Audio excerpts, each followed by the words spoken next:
Jimmy cracked corn and I don't care. Jimmy cracked It corn. was the usual hot and humid Wisconsin summer evening when my friends and I left our bikes at the Washington Elementary School's front bike rack. We left in a hurry, and because other bikes were present, I made the mistake of not locking up my bike. A while later, we returned to the aforementioned bike rack to find a disparate sight. My JSX Dyno BMX bike had disappeared. Panic, fear, shock, a slew of emotions poured out. I was crazy. I was insane. I was shocked. My friends were shocked. I was at a loss.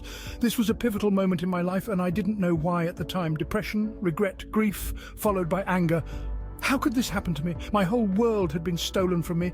Keep in mind, I wasn't of legal driving age, and biking was my primary means of transportation. What happened that night would have a profound impact on my life, but it wasn't until almost 20 years later that I finally put the pieces together. The night cooled off the hot summer day. The scent of lilacs filled the air and a cool breeze lofted through the window. I sat in my parents' kitchen, full of emotion.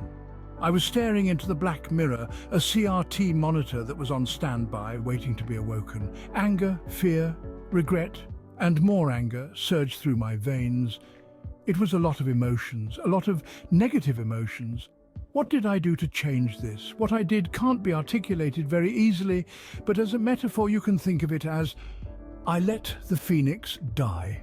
By this point, I knew my bike had been stolen. My initial hope that a trickster friend had pulled a fast one had completely dissipated by now. It was late and I wasn't in a very good mood to go to bed. My friends and I had been kicking around the idea of recording videos of us doing tricks, stunts, and other insane things.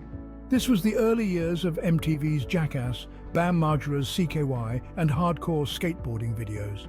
The phoenix emerges from the ashes, reborn, ready to learn and grow, as innocent as a newborn child and as free as a bird. The exact details escape me, but that night I created my first website.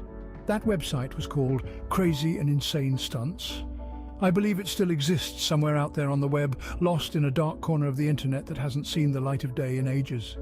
Maybe I'll find it someday. Well, I realized that night that I have a passion for creating and sharing things. It was my first clue of what my true calling in life was. I've spent the last 15 years of my professional life learning the necessary skills and mindset to bring this story full circle. My focus has been on communication, clear, concise, direct, and precise communication. I'm a writer technically. Yes, this means I'm a technical writer. Enough with the jokes. Let's get back to the story. Actually, I'm a bit tired. Yeah, so that's enough for now. Why don't you go subscribe to Create and Cultivate AI, and I'll post part 2 when we get to 100 subscribers, or else you'll never hear the rest of the story. So you better tell your friends. Please and thank you, dear.